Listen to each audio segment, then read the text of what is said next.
In this video, we will study about the structure of chromosome and its different types. So, let me start with the structure of chromosome. Chromosomes.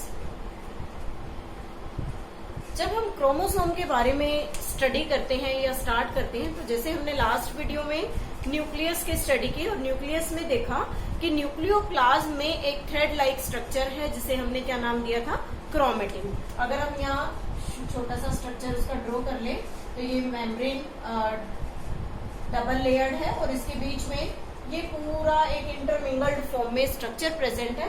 इस thread like structure को हम नाम देते हैं chromatin. Actually ये जो chromatin है, this chromatin is visible at interphase stage.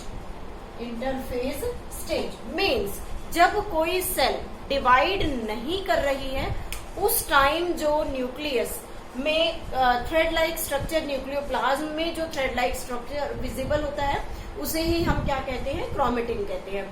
And that chromatin get condensed at the time of the cell division. जब सेल डिवाइड करना स्टार्ट करेगी तो ये क्रोमेटिन कंडेंस होगा और कंडेंस होकर क्रोमोसोम के अंदर कन्वर्ट हो जाएगा. So this chromosome not appeared at interface. Interface means interface पर ये अपीयर नहीं होगा. It appear during cell division. During cell division. Cell division के टाइम हम इसे देख सकते हैं क्योंकि ये उस टाइम कंडेंस हो जाता है. We can write during cell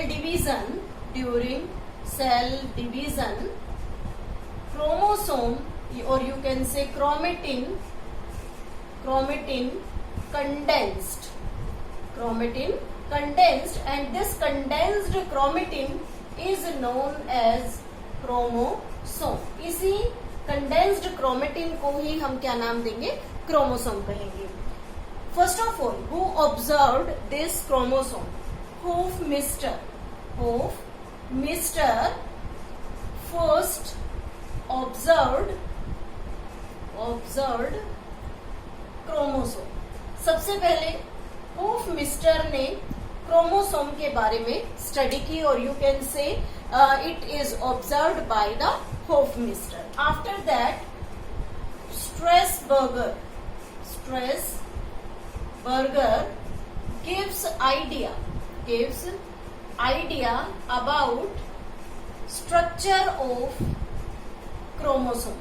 कि न्यूक्लियस में क्रोमोसोम किस तरीके से बनता है, क्रोमेटिन कैसे कंडेंस्ड होगा, इस चीज का जो आइडिया था वो स्ट्रेसबर्गर ने दिया और होफमिस्टर ने सबसे पहले इस क्रोमोसोम को स्टडी किया.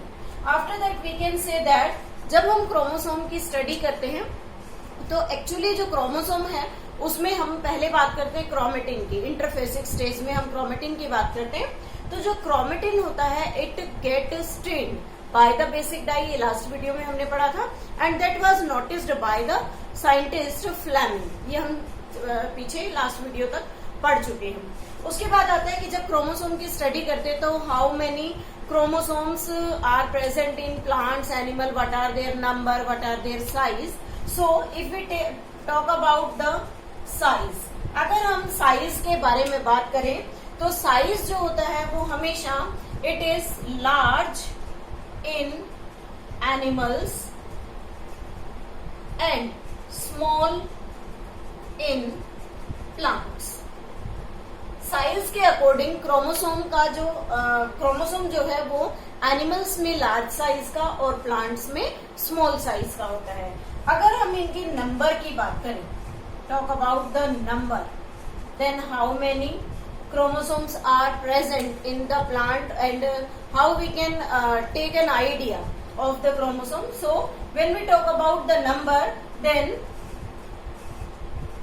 large number in plants, then animals. Animals के कंपैरिजन में प्लांट्स में क्रोमोसोम का नंबर ज्यादा होता है.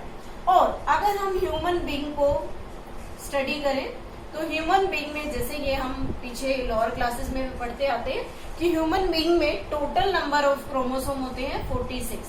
These are the total chromosome, that is the 46। और अगर हम टोटल 46 क्रोमोसोम या टोटल की बात करते हैं तो इस स्टेज को हम क्या कहते हैं, diploid number of chromosome. And this diploid is represented by the 2n। Next, if we take gamete, gamete में हमारे पास कोई भी हो सकता है, आइदर ओवा और स्पर्म, क्योंकि यहाँ हम ह्यूमन बीइंग की बात कर रहे हैं तो दो डिफरेंट टाइप के गैमीट्स बनते हैं, फीमेल में और मेल में, फीमेल में ओवा, मेल में स्पर्म। तो गैमीट जो होते हैं वो हमेशा हैप्लॉइड्स कहलाते हैं, हैप्लॉइड। और हैप्लॉइड को हम सिंपल सिंगल एन से रिप्रेजेंट करते हैं। And this haploid is the half the number of chromosome, total number का हाफ जो नंबर होगा उसे हम क्या कहते हैं, हैप्लॉइड नंबर ऑफ क्रोमोसोम। और इसे, इस टर्म को जो हैप्लॉइड सेट होता है that is named as genome. इसे हम क्या नाम देते हैं, जीनोम का नाम देते हैं। तो ये बेसिक टर्म्स हैं अबाउट द क्रोमोसोम की what type of chromosomes are present in animals, plant on the basis of size, what are their number, how we can say them, diploid, haploid, as well as who discovered the the chromosome, who first observed the chromosome, and then who gave the idea about the chromosome. Now the next one is the structure of chromosome. What is the structure of chromosome and how we can differentiate them or we can classify them? So first of all, this chromosome has primary constriction. Primary constriction. This primary constriction is known as centromere. Primary constriction को क्या नाम देते हैं, सेंट्रोमीरी। और इसे सेंट्रोमीरी के side में, on the side of centromere, side of centromere, there is disc shaped structure, and this disc shaped structure is known as kinetochore. Disc shaped structure is known as kinetochore. What is the function of this kinetochore? During cell division, spindle fibers attached to it. इसी के साथ spindle fibres जो है वो kinetochore के साथ attach होते हैं। अब हम जो क्रोमोसोम्स हैं उसको 4 डिफरेंट कैटेगरीज में क्लासिफाई करते हैं। Now we can say that types of chromosome on the basis of location of centromere. कि सेंट्रोमीरी के लोकेशन के बेस पर हम क्रोमोसोम को किस तरीके से डिफरेंट ग्रुप्स में क्लासिफाई कर सकते हैं। Next is now the types of chromosome. कैसे क्रोमोसोम्स को हम डिफरेंट सेंट्रोमीरीज की लोकेशन के बेस पे बना सकते हैं। तो फर्स्ट जो क्रोमोसोम है उसमें हम यहाँ ये प्राइमरी कॉन्स्ट्रिक्शन ड्रॉ कर रहे हैं जिसे हम सेंट्रोमीरी कहेंगे। और इसके ऊपर these are the chromatids. And both the chromatids are of equal length. तो अगर इस तरीके का क्रोमोसोम है तो ऐसे क्रोमोसोम को हम क्या कहेंगे, metacentric chromosome.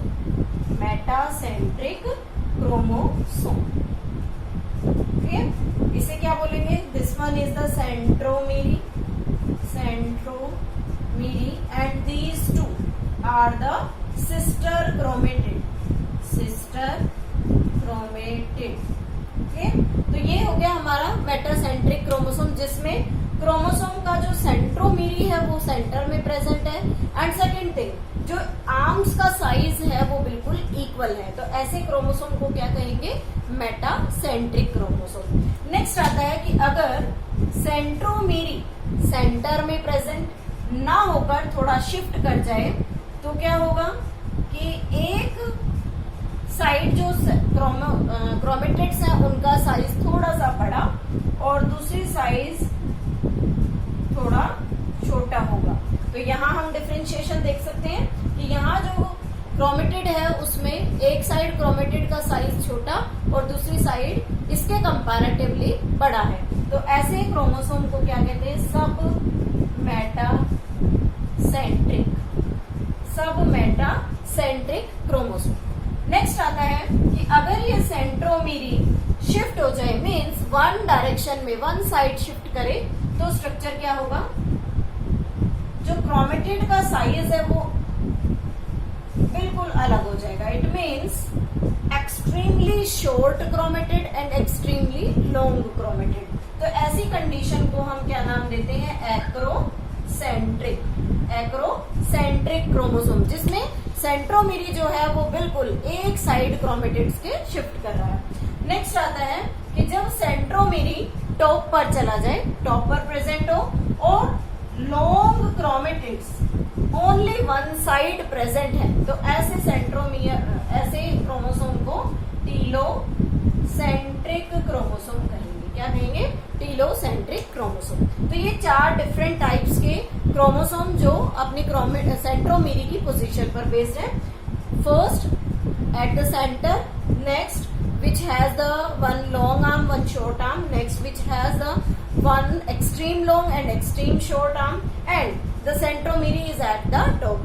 So we can classify the chromosome in this 4 category. And one important thing is set chromosome. We can say set chromosome, or you can say it satellite chromosome. अब ये satellite chromosome कैसे बनता है? It forms by secondary constriction. जैसे हमने बात की थी कि जो प्राइमरी कॉन्स्ट्रिक्शन है उसमें हमने क्या कहा कि जो first centromere that is primary constriction, लेकिन अगर उसमें कोई सेकेंडरी कॉन्स्ट्रिक्शन डेवलप हो जाए तो क्रोमोसोम क्या कहलाएगा? Satellite chromosome. और जो सैटेलाइट क्रोमोसोम्स होते हैं दे आर नॉन स्टेनिंग, उसमें स्टेन नहीं लगता। तो इसको ड्रॉ कैसे करेंगे? देखिए, सबसे पहले हम यहाँ पर एक मेटासेंट्रिक क्रोमोसोम बनाएंगे। तो मेटासेंट्रिक क्रोमोसोम जिसमें दोनों आर्म्स का जो साइज है ऑलमोस्ट इक्वल है। दिस इज द क्रोमेटिड की लेंथ है। उसके बाद यहाँ हम दिखाते हैं इसके टॉप पर कि यहाँ पर एक कॉन्स्ट्रिक्शन डेवलप हो गया और उस कॉन्स्ट्रिक्शन से एक लोब लाइक स्ट्रक्चर ऊपर निकल आया। तो this is known as the secondary constriction. और इस सेकेंडरी कॉन्स्ट्रिक्शन से ये जो क्रोमोसोम बना इसे हम क्या कहेंगे? SAT chromosome. These are known as satellites. ये जो ऊपर लोब्स निकलती है these are known as satellite. और इस कंप्लीट क्रोमोसोम को क्या कहेंगे? SAT chromosome. जब हम क्रोमोसोम को इस स्टेज में देखते हैं that is the metacentric stage, तो ये जो मेटासेंट्रिक स्टेज का जो क्रोमोसोम है ये सबसे अच्छा बेस्ट विजिबिलिटी कहाँ आती है? It is in metaphase of the cell division. जो मेटाफेज स्टेज होती है उस मेटाफेज स्टेज पर हम क्रोमोसोम का एक्यूरेट स्ट्रक्चर देख सकते हैं। So this is all about the structure of chromosome, discovery about the chromosome as well as its a different type.